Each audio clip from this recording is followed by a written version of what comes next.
Hai, selamat malam, salam sejahtera. Paling mengejutkan pendedahan terkini daripada Rafizi Ramli adalah apabila kapal perang Malaysia yang tak siap-siap ini dikatakan oleh Rafizi. Pendedahan pertama mengatakan bahawa DCNS sudah diberi surat niat sebelum pun BNS dapat kontrak projek kapal perang LCS. Wow, apa cerita ini? Ikuti terus ulasan ini, jangan kemana-mana. Seperti yang Rafizi telah janjikan, beliau kata dalam 1 bulan Ogos ini, beliau akan dedahkan skandal 9 bilion melibatkan kapal perang Malaysia LCS yang tak siap-siap lagi. Projek ini sudah bermula sejak tahun 2011 lagi. Namun, menurut Rafizi, isu skandal ini menyerupai skandal 1MDB. Aku amat tertarik, aku amat teruja untuk mengetahui apalagikah yang tersembunyi di sebalik kapal perang yang tak siap-siap ini. Sehingga menurut Rafizi, ada juga yang dia mau dedahkan terdapat syarikat-syarikat palsu yang digunakan untuk melarikan wang negara, kata Rafizi. Itulah pendedahan yang aku tunggu-tunggu selama ini, yang beliau kata dia akan bongkar selama sebulan ini. Inilah yang aku tunggu-tunggu. Setiap hari kita tunggu. Tapi hari ini aku sajikan kepada kamu semua pendedahan pertama oleh Rafizi Ramli tentang isu kapal perang yang tak siap-siap ini. Pendedahan pertama ini amatlah mengejutkan apabila menurut Rafizi Ramli, kapal perang atau DCNS sudah diberi surat niat sebelum pun BNS dapat kontrak projek kapal perang LCS. Apa cerita bosku? Apa cerita bosku? Sebahagian besar dari masalah-masalah yang menyebabkan penyelewengan dan kelewatan projek kapal perang LCS berpunca daripada 2 keputusan utama. Pertama, penukaran reka bentuk kapal dari kelas Sigma yang dipilih oleh TLDM kepada kelas Go Wine yang ditolak TLDM tetapi diluluskan oleh Menteri Pertahanan. Yang menjadi persoalan sekarang, siapakah Menteri Pertahanan pada waktu itu? Tidak lain tidak bukan Zahid Hamidi. Namun Zahid Hamidi memberikan penafian beliau terlibat di dalam perkara tersebut. Yang menghairankan, menurut pendedahan pertama ini, penukaran reka bentuk kapal daripada Sigma kepada Go Wine adalah menjadi faktor utama lambatnya kapal ini selesai. Kerana sebenarnya yang dikehendaki oleh TLDM ialah kelas Sigma. Namun yang diluluskan oleh Menteri Pertahanan pula adalah kelas Go Wine. Selain daripada itu, kedua, pelantikan kontraktor dan perincian kontrak berat sebelah yang merugikan negara dan TLDM. Inilah yang paling menyakitkan hati, yang menyakitkan kepala kita sebagai netizen dan rakyat Malaysia. Ialah uang yang digunakan itu bukan uang yang dapat percuma. Ianya diperoleh daripada cukai para penduduk atau netizen yang ada di Malaysia. Namun menurut Rafizi, pelantikan kontrak dan perincian kontrak berat sebelah yang mana terang-terangan merugikan negara dan TLDM. Isu penukaran reka bentuk dari kapal Sigma kepada Go Wine menjadi tumpuan siasatan jawatan kuasa kira-kira awam negara, iaitu PAC. Prosiding PAC menunjukkan Menteri Pertahanan pada ketika itu, iaitu Datuk Seri Ahmad Zahid Hamidi, Presiden UMNO sekarang juga pada mulanya bersetuju, iaitu pada 26 Mei 2011. Dengan pilihan TLDM untuk menggunakan reka bentuk Sigma. Namun yang menjadi persoalan ialah akan tetapi 2 bulan selepas itu, yaitu pada 11 Julai 2011, Menteri Pertahanan menukar keputusan itu dan bersetuju dengan cadangan BNS, kontraktor utama kapal perang LCS, untuk menggunakan reka bentuk Go Wine pula. Kenapa berubah pertukaran pikiran, berubah keputusan ini dalam begitu cepat, 2 bulan saja berubah? Apa pentingnya? Apa pentingnya pertukaran reka bentuk dari jenis Sigma kepada Go Wine ini? Ikuti terus ulasan ini karena Anda tak akan rugi mengetahui isu dan pendedahan ini.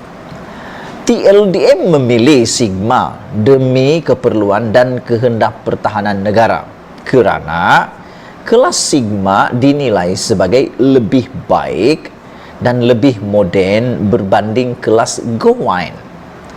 Apabila Zahid Hamidi menukar reka bentuk kepada kelas Go Wine, ini bermakna keupayaan pertahanan laut tidak akan menepati kehendak dan perancangan TLDM. Lebih penting lagi, reka bentuk Sigma dan Go Wine melibatkan subkontraktor yang berbeza. Reka bentuk Sigma jika dipilih melibatkan kepakaran pembinaan kapal dari Belanda, berbanding reka bentuk Go Wine yang melibatkan kepakaran dari Perancis. Dari sinilah kita dapat menyelami punca sebenar berlakunya skandal ini. Ada pihak berkepentingan yang mahukan subkontraktor dari Perancis dipilih untuk membekalkan reka bentuk dan membina kapal LCS ini. Walaupun keputusan TLDM adalah untuk kapal kelas Sigma. Wow, lebih menarik, tambah menarik. Subkontraktor dari Prancis ini bukan asing lagi dalam skandal pembinaan kapal di Malaysia. Akhirnya, subkontrak yang dilantik adalah DCNS, yaitu kontraktor yang sama terlibat dalam pembinaan dan perbekalan kapal selam Scropeni. Lebih teruk lagi, dokumen-dokumen dalaman BNS yang dibocorkan kepada saya turut mengandungi dokumen berikut. Pertama, sebut harga dari DCNS bernomor 10 DCI SASI 0097 kepada BNS bertarikh 23 Disember 2010. Sebut harga dari DCNS bernomor 11 DCI ASI 0029 bertarikh 4 April 2011. Surat niat atau letter of intent dari DCNS bernomor BNS SGPV LOI 1011 bertarikh 21 Oktober 2011. Tarik-tarik sebut harga dari DCNS sebagai subkontraktor kepada BNS sebagai kontraktor utama kerajaan Malaysia adalah sangat penting apabila kita membandingkan garis masa skandal ini. Surat lantikan Letter of Award dari kerajaan Malaysia melalui Kementerian Pertahanan untuk melantik BNS sebagai kontrak projek kapal perang LCS hanya dikeluarkan pada 16 Disember 2011. Ini bermakna DCNS bukan saja telah mendapat maklumat sepenuhnya mengenai rundingan pembinaan kapal perang ini, malah DCNS telah pun menghantar sebut harga dan diberikan surat niat sebelum pun BNS dilantik menjadi kontraktor utama. Satu siasatan dalaman BHIC, Boston Heavy Industry Corporation, yaitu salah satu syarikat induk yang memiliki BNS, telah membuat kesimpulan berikut. Adalah luar biasa apabila BNS sudah pun ada sebut harga dari DCNS bertarikh 23 Desember 2010 sebelum pun surat lantikan dikeluarkan oleh kerajaan Malaysia kepada BNS. Ini menunjukkan kontrak ini telah dimuktamadkan lebih awal di antara vendor DCNS dengan pihak-pihak berkepentingan di BHIC BNS yang berkuasa membuat keputusan. Sejarah DCNS dan amalan korupnya yang merasuah individu-individu semasa rundingan kontrak pertahanan diketahui umum dan telah menjadi kes mahkamah di Perancis setelah pihak berkuasa Perancis menyerbu pejabat DCNS dan Thales. Saya yakin rakyat Malaysia bersetuju dengan saya bahwa pegawai-pegawai di BHIC BNC adalah ikan bilis yang tidak mempunyai kuasa untuk mengubah keputusan strategik pertahanan negara dengan menukar reka bentuk kapal perang dari yang diputuskan oleh TLDM kepada yang ditolak TLDM. Melihatkan kepada keputusan Menteri Pertahanan pada ketika itu, yaitu Zahid Hamidi, yang menukar keputusannya dari memilih Sigma kepada Gowine yang dibekalkan DCNS, juga membayangkan ada campur tangan pihak yang lebih atas dari Menteri Pertahanan sendiri. Sebab itu, saya nyatakan sebelum ini bahwa bekas Perdana Menteri Datuk Seri Najib Tun Razak tidak boleh lari dan cuci tangan sebelum dalam skandal ini. Satu-satunya pimpinan politik yang mempunyai kuasa untuk mempengaruhi pertukaran reka bentuk kapal pada masa yang sama mempunyai sejarah hubungan dengan DCNS melalui pembelian kapal skup ini ialah Najib Razak.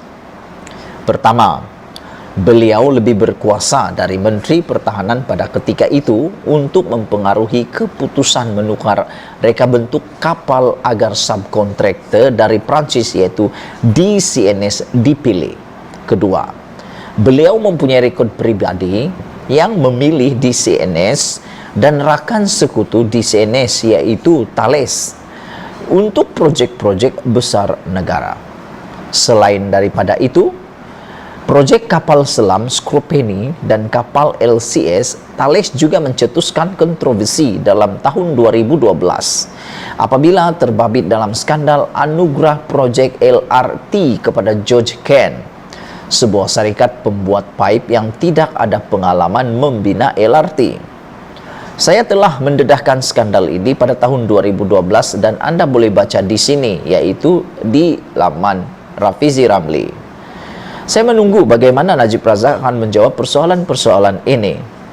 Pada masa yang sama, saya akan terus mendedahkan pelbagai penyelewengan yang telah berlaku sehingga menyebabkan tidak ada satu kapal pun yang disiapkan setakat ini. Ditulis oleh Rafizi Ramli, Timbalan Presiden Keadilan 8 Ogos 2022. Malaysia kita punya, kita jaga sama-sama, cintai Malaysiaku. Kita jumpa lagi. Bye-bye.